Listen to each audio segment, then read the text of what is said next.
তুমি কি জানো কিছু মানুষ মারা যাবার পরও তাদের কবর আলোকিত হয়ে যায়? সেই মহিলা আর এই পৃথিবীতে নেই, তার জানাজা হয়েছে, কবরেও মাটি দেওয়া হয়েছে, সবাই চলে গেছে, কিন্তু কেউ জানতো না কবরের ভেতরে কি ঘটতে চলেছিল। কবরের ভেতর তার আমলের কিতাব খুলে দেওয়া হলো। ফেরেশতারা বললেন, তার জন্য জাহান্নাম নির্ধারিত। সাথে সাথেই কবরের দেওয়াল ভেঙে পড়তে লাগল, চারদিক অন্ধকার আর আগুনের তাপে ভরে গেল।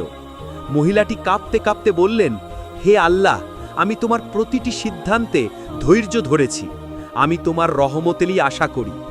ঠিক তখনই একটা উজ্জ্বল আলো নেমে এলো কবরের ভেতরে। ফেরেশতারা পিছু হটে গেল। একটা দীর্ঘ কণ্ঠস্বর ভেসে এলো, ভয় পেও না, আমি তোমার সঙ্গী। মহিলাটি অবাক হয়ে জিজ্ঞাসা করলেন, তুমি কে? আলো উত্তর দিল, আমি সূরা আর রহমান।